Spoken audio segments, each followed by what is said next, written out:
তো আজকে আমরা মুসলমান, আজকে আমরা যখন এই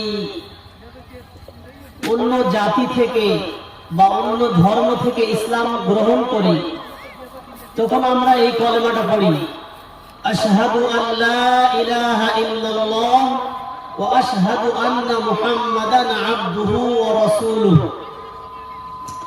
যে আমি সাক্ষ্য দিচ্ছি যে আল্লাহ ছাড়া কোনো মাবুদ নেই, এবং আমি আরো সাক্ষ্য দিচ্ছি মুহাম্মদ সাল্লাল্লাহু আলাইহি ওয়াসাল্লাম আল্লাহ তাআলার বান্দা এবং রাসূল বা নবী।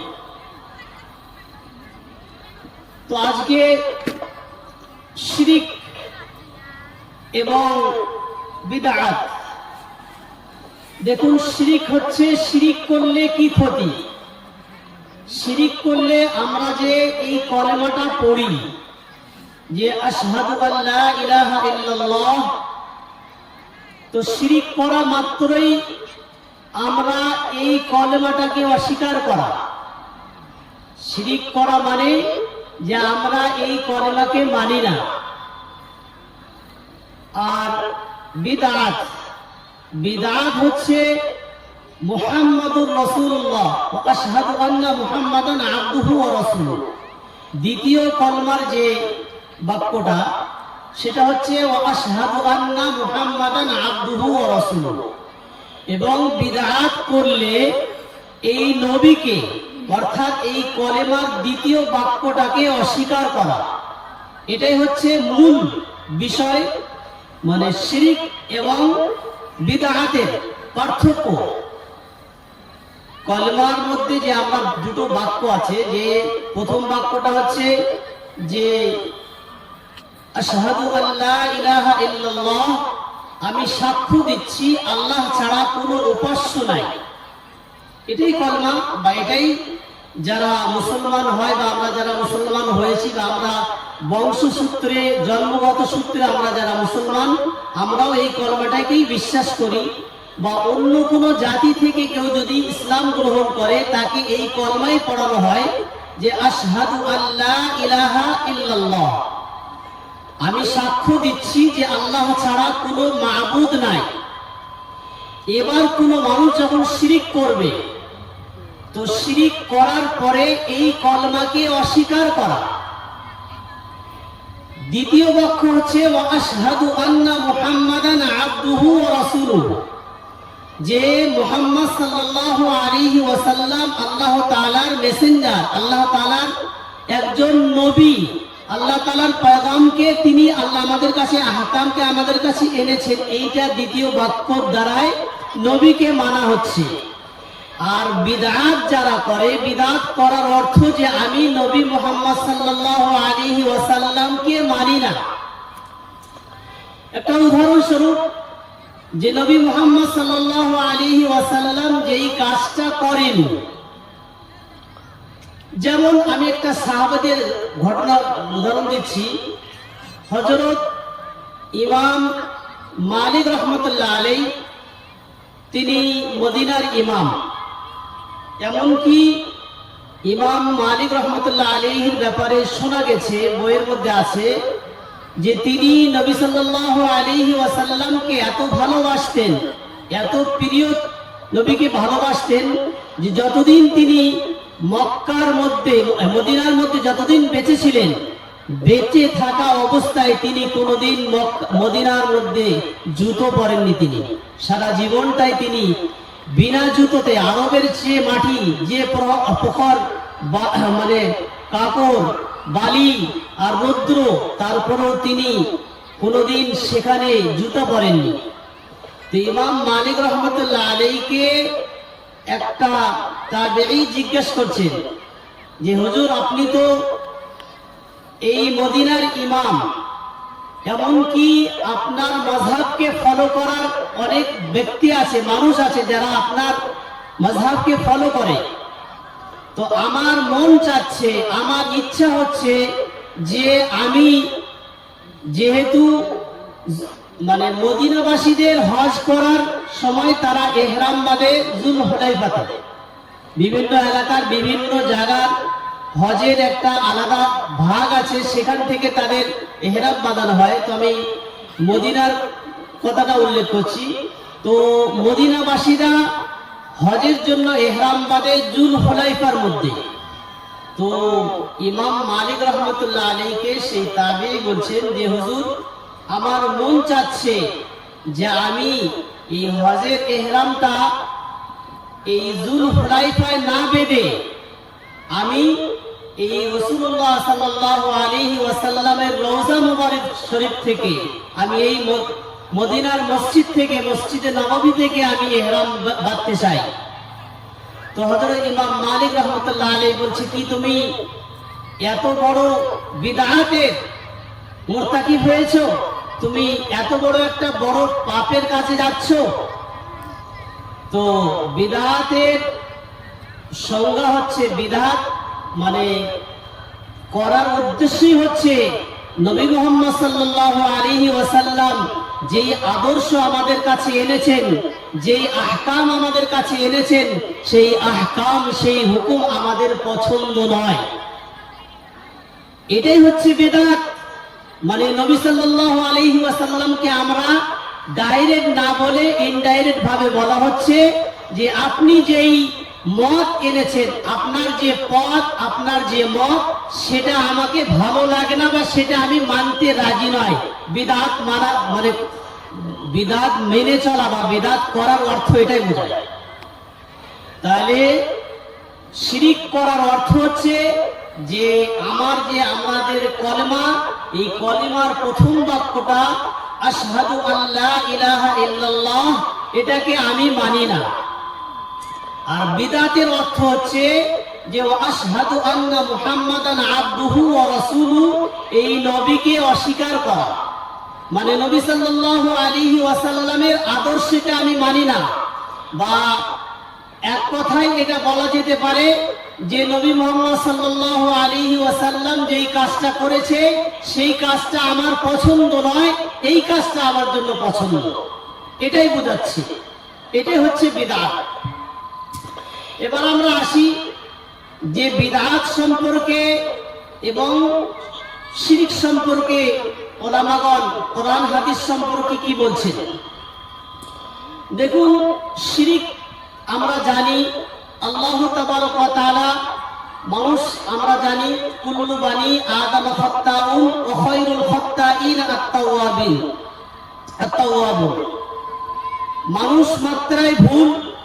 আমরা যখন সৃষ্টি হয়েছি আমাদের ভুল হওয়াটা স্বাভাবিক। ওই জন্য রাসূলুল্লাহ সাল্লাল্লাহু আলাইহি ওয়াসাল্লাম বলছেন, কুল্লু বানি আদম খাত্তাউন ওয়া খায়রুল খাত্তাইন আত-তাওয়াবুন, যে মানুষ মাত্রায় ভুল, মানুষ ভুল করতেই পারে। আর সব থেকে ভালো ব্যক্তি ওই ব্যক্তি যে ভুল করার পরে তওবা করে, আল্লাহর কাছে মাথা নত করে। তো এই জন্যই আল্লাহ তাবারক ওয়া তাআলা মানে গুনাহ মাফ করার জন্য বিভিন্ন রকমের পন্থা, রাস্তা বের করে দিয়েছে। কিন্তু আল্লাহ তাবারক ওয়া তাআলা শিরকের ব্যাপারে একবারে কঠোর।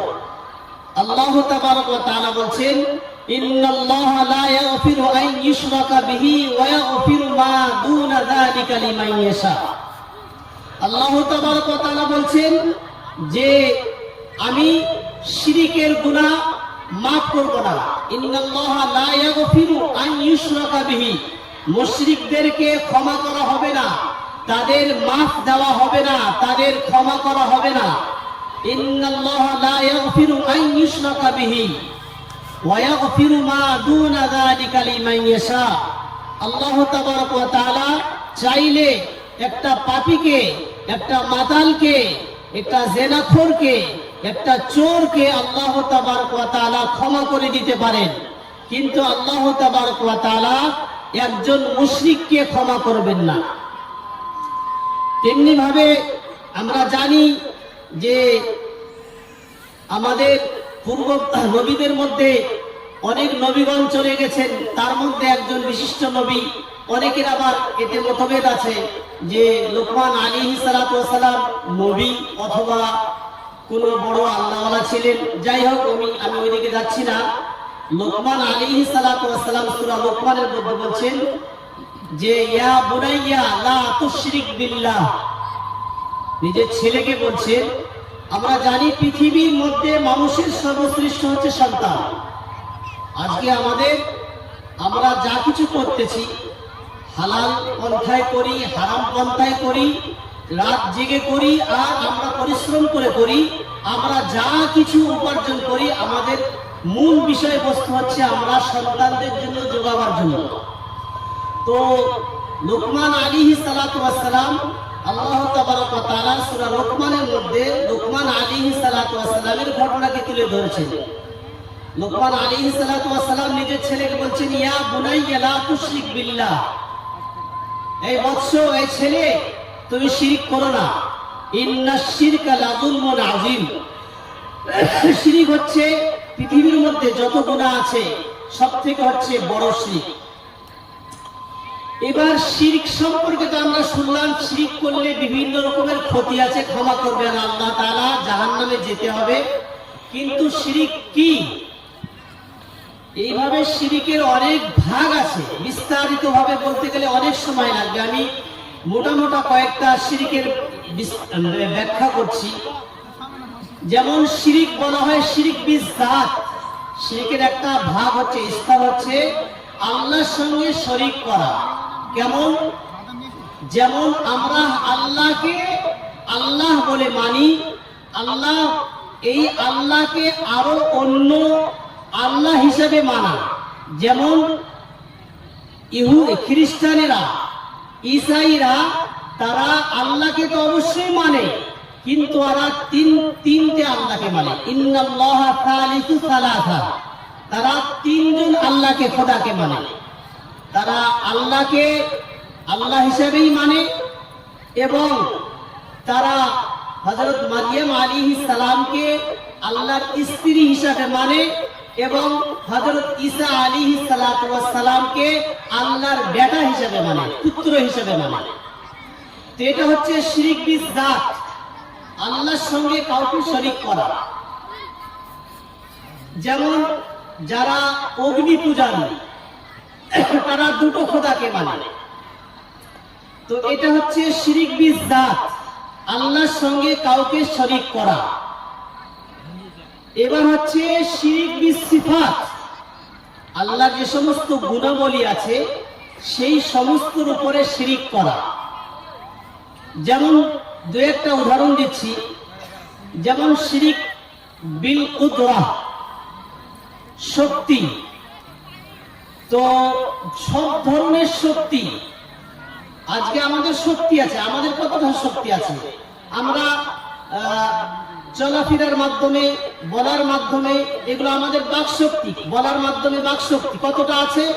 এখান থেকে আমার আওয়াজ যতটা সম্ভব, বা মানুষের কানে যতটা শোনা সম্ভব ততটাই শুনতে পাবে। তো এই ধরনের মানে কুদরত যেটা, সেটা হচ্ছে একমাত্র আল্লাহ তাবারক ওয়া তাআলারই আছেন, যে সর্বমহান যেটা বলা হয়। তো এই কুদরতের এটা হচ্ছে, যেমন আমরা মনে করি যে একটা মানে কথা, আমাদের কান আছে, আমরা শুনতে পাই। এইটা কেমন শুনতে পাই? আমার কান যেটাকে শোনার ক্যাপাসিটি আছে সেটাই আমি শুনতে পাবো। অথবা এমন হয় যে আমার কান আর শুনতে পাই না, ঠসা যেটাকে বলে, তাহলে আমার এই শোনার কর্ম শেষ। আর আল্লাহ তাবারক ওয়া তাআলা সামিউম বাসীর, আমার অন্তরের খবরও আল্লাহ তাআলা, আমি মনে মনে যেটা বলবো সেটাও আল্লাহ শুনতে পাবে। এই যে শোনার মধ্যে পার্থক্য। দেখা, আমি দেখতে পারবো ততটাই আমার চোখের যতটা পাওয়ার আছে, কিন্তু আল্লাহ তাবারক ওয়া তাআলা এমন দেখতে পান যে সমুদ্রের তলে রাতের অন্ধকারে মায়ের পেটে যা কিছু আছে এইগুলো আল্লাহ তাবারক ওয়া তাআলা সবকিছুই দেখতে পান। তো এই ধরনের বিশ্বাস, এবার মনে করেন যে শোনার ব্যাপারে আমাদের ধারণা, যারা আমরা ছোট শিরকের মধ্যে লিপ্ত আছি, যে সমস্ত এলাকায় শিরিক বেশি ধরনের হয়, বড় ধরনের হয়, আল্লাহ তাবারক ওয়া তাআলা শুনতে পান, এটা তো আল্লাহ তাবারক ওয়া তাআলার একটা সিফাত। কিন্তু আমাদের কিছু মানুষের ধারণা যে পীর বাবা কবরস্থানে গেলে আমার কথা শুনতে পায়, বা আমি যেটা চাইবো সেটা উনি শুনতে পাবেন। এই ধরনের আকীদা রাখা, বিশ্বাস রাখা, এটা হচ্ছে সিফাতের মধ্যে শিরিক করা। তেমনি ভাবে ইবাদতের মধ্যে শিরিক আছে। যেমন দেখি আমরা আল্লাহ তাবারক ওয়া তাআলার জন্যই সিজদা করি। আল্লাহ রাসূল সাল্লাল্লাহু আলাইহি ওয়াসাল্লাম বলছেন, যদি সিজদা করা একটা মহিলার জন্য বা মানুষের জন্য জায়েজ হতো, তো আমি সর্বপ্রথম সিজদা তার স্ত্রীগণকে, তার স্বামীকে সিজদা করার হুকুম দিতাম। তাহলে আল্লাহ তাবারক ওয়া তাআলাকে ছাড়া আর কাউকে সিজদা করা যাবে না। তো ইবাদতের মধ্যে শিরক হচ্ছে যে আল্লাহ তাবারক ওয়া তাআলা ছাড়া অন্য কাউরি কাছে মাথা নত করা, এটা হচ্ছে ইবাদত বিশিরক, ইবাদতের মধ্যে শিরক। তো এইভাবে আল্লাহ তাবারক ওয়া তাআলা প্রত্যেকটা মানুষকে, যে সমস্ত আমাদের সমাজের মধ্যে আছে, আচ্ছা আমরা আমাদের সমাজের মধ্যে বিভিন্ন রকমের শিরিক যেগুলো আছে, আমরা অনেক শিরিক আছে যেগুলো বুঝতে পারি না। যেমন আমরা বিশেষ করে ছোট বাচ্চারা আমরা দেখেছি, হয়তো আমি কথাটা বলার পরে সবাই অটোমেটিক আমাদের খেয়াল পড়ে যাবে, আমরা যখন ছোটবেলায় আমাদের দাঁত পড়ে যায়, তো আমরা বেশিরভাগ লোক কি করি, দাঁতটা নিয়ে গিয়ে পুকুরে দেই।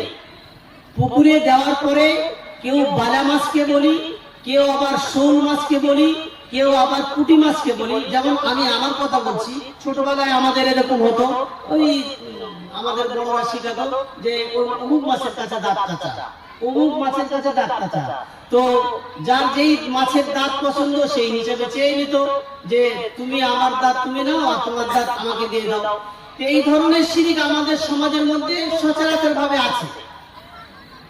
এবার আমাদের কিছু শিরিক আমরা অজান্তেই হয়ে যায়। আচ্ছা, তেমনি ভাবে ওলামারা বলছেন যে এই যে মানুষের তাসবির, মানুষের ছবি, বিশেষ করে যারা ছবি অঙ্কন করে তাদের ব্যাপারে, যদিও এটা শিরিক বিস জাত নয়, তারপরেও এটা শিরিক বিস সিফাতের মধ্যে এগুলো ধরা হয়েছে। এই যে ছবি আঁকানো, তারপরে ছবির সঙ্গে মানে মানুষের একটা দৃঢ় মানে আত্মসম্পর্ক, একটা মানে ছবির সঙ্গে মানুষের একটা ভালোবাসা, এই ধরনের জিনিসগুলো আমাদের এড়িয়ে যেতে হবে। তারপরে শিরক বিল হাকাম, যেমন আল্লাহ তাবারক ওয়া তাআলা হাকিম, আল্লাহ তাবারক ওয়া তাআলার হুকুমকে আমরা যেমন ভাবে পুঙ্খানুপুঙ্খানুভাবে মানি, তেমনি ভাবে আমরা পৃথিবীর কোন বাদশার কাছে, কোন নেতার কাছে অমনি ভাবে যদি আল্লাহকে যেমন আমরা মানি, তেমনি ভাবে যদি একটা নেতাকে বা কোনো ব্যক্তিত্বকে সেইভাবে মানা হয়, তাহলে এটা হচ্ছে শিরিক বিল হুকুম। তার হাকিমানার মতো তাকে শিরিক হিসাবে মানা হচ্ছে। তো এই ধরনের শিরিক আমাদের সমাজের মধ্যে আছে। আর এই শিরিকের জন্যই আল্লাহ তাবারক ওয়া তাআলা বলছেন যে ইন্নাশ শিরকা লাযুলমুন আযীম। অন্য আয়াতে আল্লাহ তাবারক ওয়া তাআলা বলছেন ইন্নাল্লাহা লা ইয়াগফিরু আন ইউশরাকা বিহি ওয়া ইয়াগফিরু মা দুনা যালিকা লিমান ইয়াশা।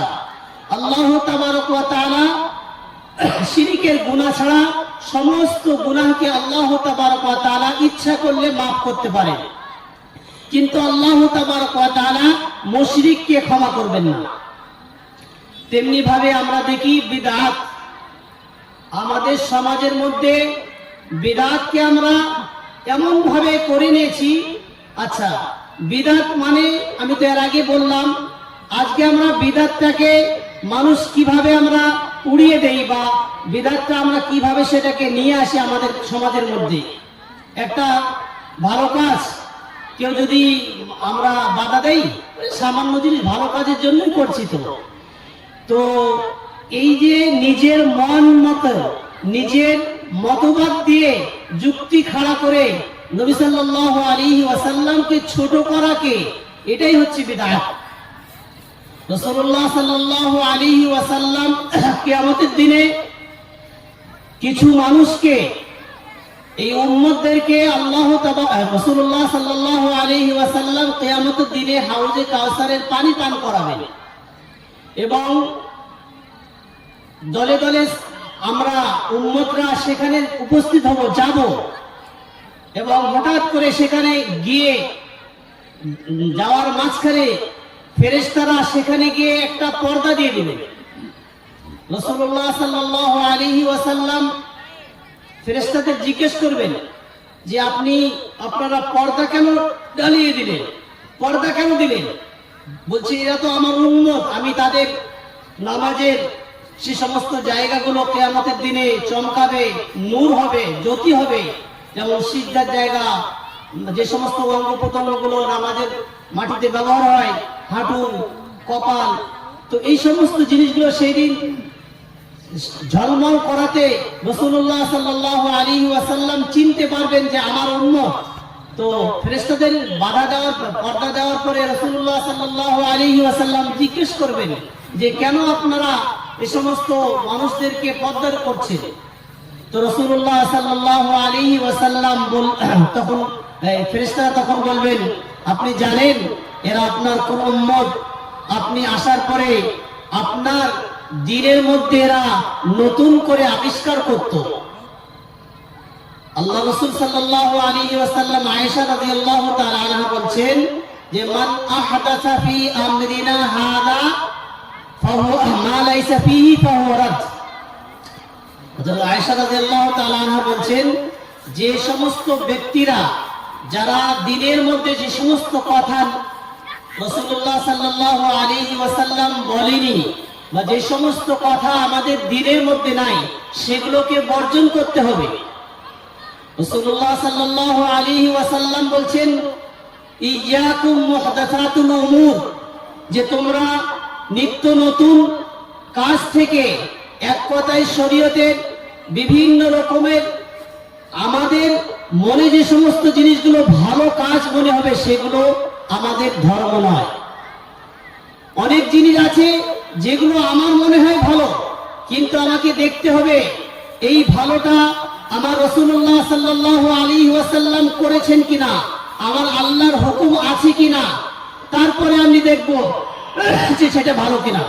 আজকে আমাদের সমাজে বিভিন্ন রকমের এক ধরনের বিদআত চালু হয়, আমরা একটা বন্ধ করে আর একটা চালু করি। আমরা এর আগে দেখেছি, আমরা যখন ছোটবেলায় পড়াশোনা করতাম তখন এই সমস্ত এলাকায়, আমরা তো এই এলাকারই মানুষ, আমার বাড়ি তুলোটে, তো সেই সময় আমাদের যুগে আমরা যখন ছোট বাচ্চা তখন আমাদের গ্রামগুলোতে কিয়াম হতো, মিলাদ হতো। সেটা আমাদের বরকতে, আমাদের সাথী ভাইদের বরকতে, ওলামাদের বরকতে সেগুলো আস্তে আস্তে বন্ধ হয়ে গেছে।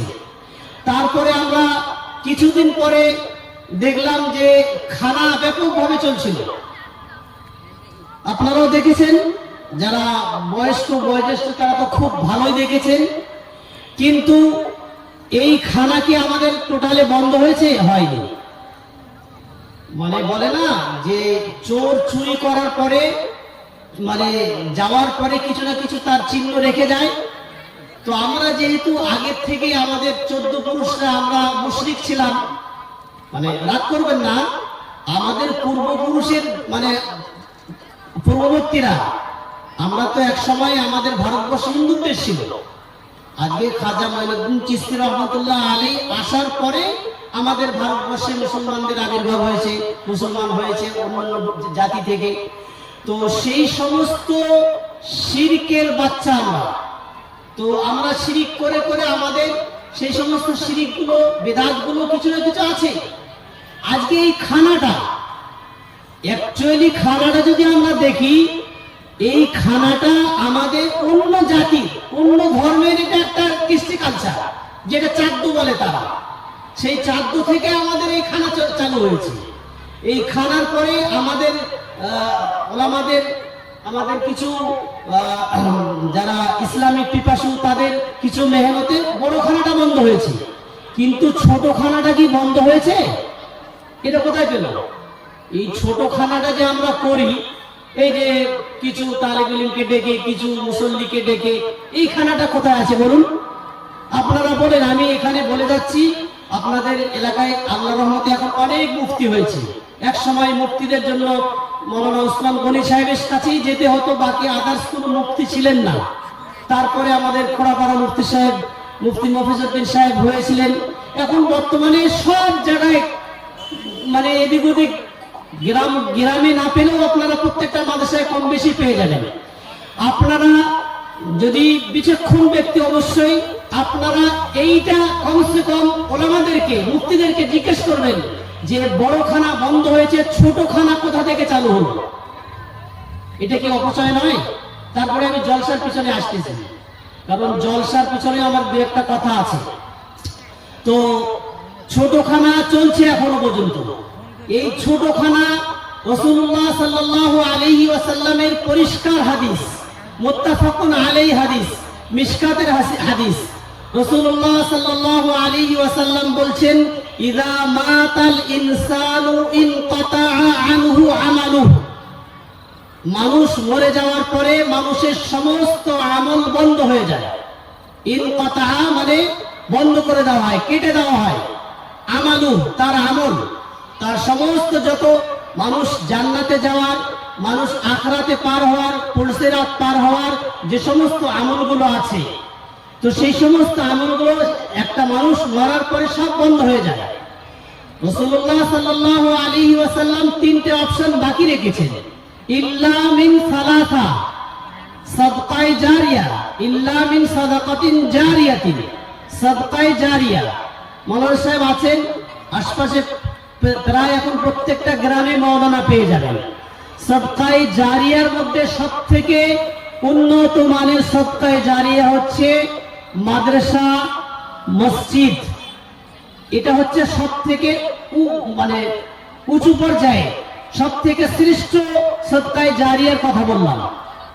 তারপরে যত ছোট সাদকায়ে জারিয়া আপনি করতে পারেন, যেমন আপনি এখানে আমরা আসাদের জলসার উপলক্ষ করে বা দিনের মেহনত উপলক্ষ করে এই রাস্তার মধ্যে মাটি দিয়ে দিলেন, এটা আপনার সাদকায়ে জারিয়া হবে। তাহলে আমি একটা ছোট্ট উদাহরণ দিলাম, এবার এর মধ্যে মাঝখানে অনেক বড় বড় সাদকায়ে জারিয়া আছে। তো একটা হচ্ছে সাদকায়ে জারিয়া, দ্বিতীয় হচ্ছে ওয়ালাদিন সালিহিন। একটা মানুষ পৃথিবীতে চলে যাওয়ার পরে সে নিজে মাতাল হতে পারে, ছেলেকে নিজের কবরের জন্য,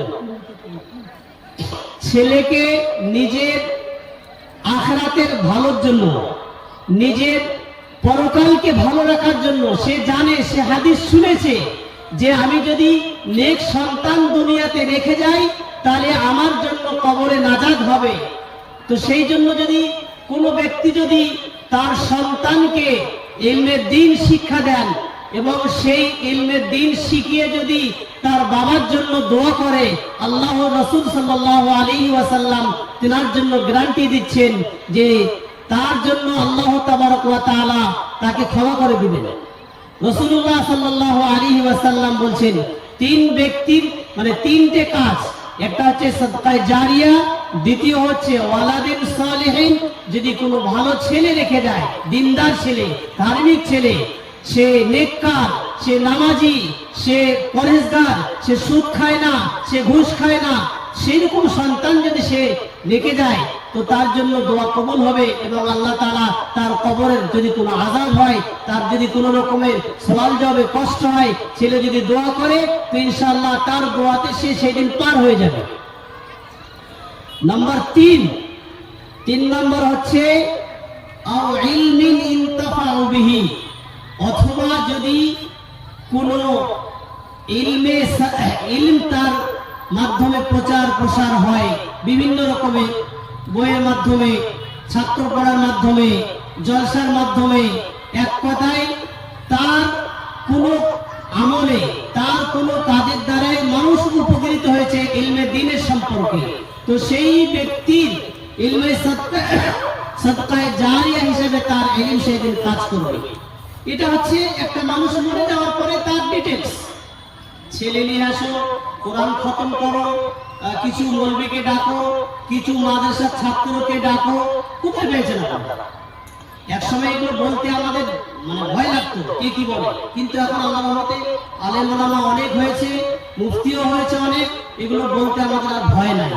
সত্য কথা বলতে এক সময় রাসূলুল্লাহ সাল্লাল্লাহু আলাইহি ওয়াসাল্লামের যুগে হযরত ওমর রাদিয়াল্লাহু তাআলা আনহু যখন ইসলাম কবুল করেন নাই, তার পূর্ব মুহূর্তে ইসলামের জন্য নামাজ প্রকাশ্যে পড়া বাধা ছিল। নামাজ পড়তে মানুষের দিল কাঁপতো, প্রকাশ্যে নামাজ পড়তে পারতো না। তো সেই জন্য রাসূলুল্লাহ সাল্লাল্লাহু আলাইহি ওয়াসাল্লাম যখন হযরত ওমর রাদিয়াল্লাহু তাআলা আনহু ইসলাম গ্রহণ করলেন, তখন প্রকাশ্যে নামাজ পড়া চালু করে দিলেন। তো এক সময় আমাদের এগুলো কথা বলার সুযোগ ছিল না, আজকে আমাদের বলার সুযোগ এসছে।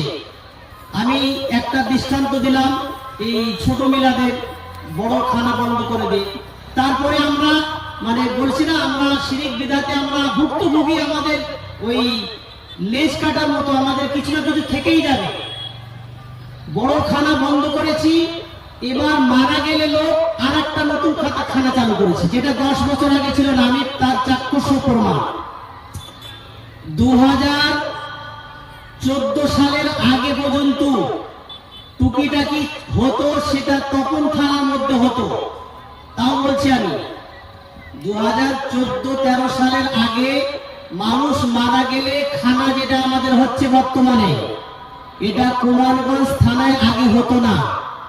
এই 2013-14 সালের পর থেকে চালু হয়েছে। আপনারা বুঝতে পেরেছেন আমার কথাটা? বুঝতে পেরেছেন? মানুষ যেদিন মারা যাচ্ছে সেই দিন একটা নতুন খানা চালু হয়েছে। কেন বলছি আমরা এটা? যে দূর দূরান্ত থেকে লোক আসছে, আজ থেকে 1400 বছর আগে অথবা 20 বছর আগে লোক মারা যায়নি। আজকে আমরা বুদ্ধিমতী হয়ে গেছি, বুদ্ধিমান হয়েছি। রাসূলুল্লাহ সাল্লাল্লাহু আলাইহি ওয়াসাল্লামের যে আদর্শ ছিল, রাসূলুল্লাহ সাল্লাল্লাহু আলাইহি ওয়াসাল্লামের যে দিন ছিল, যেই সৎ কাজ করেছেন, আমরা বলতে চাই এটাই বিদআত করে যে রাসূলুল্লাহ সাল্লাল্লাহু আলাইহি ওয়াসাল্লামের থেকে আমরা পরহেজগার বেশি, মুত্তাকি বেশি, বুদ্ধিমান বেশি। কেন রাসূলুল্লাহ সাল্লাল্লাহু আলাইহি ওয়াসাল্লামের যুগে এটা করতে পারতেন না? আজকে আমরা এই ধরনের বিদআত শিরকের মধ্যে যুক্ত হচ্ছি। তো আজকে আমাদের সমাজের মধ্যে এই ধরনের যে সমস্ত কাজগুলো আমরা করতেছি, আমরা একটু ভাবি। তারপরে আমি আসতেছি, তার আগে আমি বিশেষ করে, যেহেতু এটা স্থানীয় এলাকা, সব জায়গায় সব রকমের বলা যায় না, আর আমি জানি এটা তাবলীগ এলাকা, আর বিশেষ করে আমাদের এখানে অন্য ফিরকার লোগো নাই। তো আমি জলসাওয়ালাদের আমি মাপ চাচ্ছি কমিটির কাছে। তো মাপ চেয়ে আমি, যদিও কথাটা বেশি বলা হয়, বাড়াবাড়ি হয়, আমাকে ক্ষমা করবেন, তারপরেও আমি বলতে বাধ্য হচ্ছি। আজকে পাশের থানা আপনারা দেখুন, গঙ্গারামপুর থানা, প্রাণ সাগরে কতগুলো মিশন আছে আপনারা হিসাব করে হয়তো গেছেন, জানেন। আমি আমার এতে বলছি, বড় বড় মোটামুটি 2-3টে তো আছে, খুব বেশি। বেসানুর আছে, আদর্শ আছে, ওর পাশে আরেকটা হয়েছে, ছোটগুলো তো আছে। অথচ গঙ্গারামপুরের থেকে আমাদের কুমারগঞ্জ থানায় মুসলমানের সংখ্যা বেশি। দুঃখের বিষয়, আমরা জলসা, হালুয়া, রুটি আর এই চুরি আর এই বোরকা নিয়ে ব্যস্ত হয়ে আছি। হিসাব করেছেন একটা জলসার পিছনে কত টাকা খরচ হয়? কুমারগঞ্জ থানায় কতগুলো জলসা হয় আপনারা একটু হিসাব করবেন। আমি যদি আগামী বছর বেঁচে থাকি বা আসি, তো ইনশাআল্লাহ সেইবারে আমার পুরো ডিটেইলসটা বলবো। আমরা পাগল হয়েছি, সবাইকে বলছি না, একটু ভাবি আমরা জলসাগুলোর পিছনে আমরা লক্ষ লক্ষ টাকা খরচ করছি। আজকে আমাদের ডাঙ্গারহাট এলাকা এত বড় মুসলিম এলাকা, কোনো ভালো পাবলিক আমাদের মিশন নাই, আমাদের কোনো ভালো বড় মাদ্রাসা নাই, আমাদের বাচ্চাদের ভবিষ্যৎ কিছু নাই। আমরা জলসা করে দিয়ে প্রত্যেকটা গ্রামে গ্রামে এই যে টাকাগুলো অপচয় করছি, একটু ভেবেছি এক একটা জলসার পিছনে আমাদের কত বাজেট আছে? আমরা একটু বুদ্ধি খাটাই, আমাদের ছেলেদেরকে শিক্ষিত করাই, আমাদের সমাজকে এইভাবে আমরা কতদিন আর বোকা বানিয়ে রাখবো? আজকে আমাদের সমাজের মধ্যে জানেন, আমি বেশি দূরের কথা বলছি না, আমার পার্শ্ববর্তী বাড়ির কথা বলছি, গ্রামের কথা বলছি। লোক চিকিৎসা করবে, তার পয়সা নাই। আজকে আমাদের সমাজ কোথায়? একটা মানুষ আমাদের বিকলাঙ্গ হলে তার কোনো ব্যবস্থা নাই সমাজে আমাদের, আছে কি? আজকে আমাদের অসহায় যারা মানুষ, তাদের পিছনে দাঁড়াবার কেউ আছে? আমাদের এখানে কোনো যাকাত ফান্ডের ব্যবস্থা আছে? কোনো কিছু করিয়ে দেই, অথচ আমাদের এখানে আজকে মনে করেন যে 65% মুসলিম সমাজের এরিয়া, আর দক্ষিণ 24 পরগনা থেকে অর্থনৈতিক লাইনটা আমাদের খারাপ নাই, ভালো আছে, তারপরেও আমাদের এই অবস্থা। তো আমি বিশেষ করে বলবো যে ভাই, আমরা একটু ভাবি, আমরা আমাদের বাচ্চাগুলোকে ভাবতে গেলে আমাদের বড় প্রতিষ্ঠান দরকার, আমাদের বড় মিশন দরকার।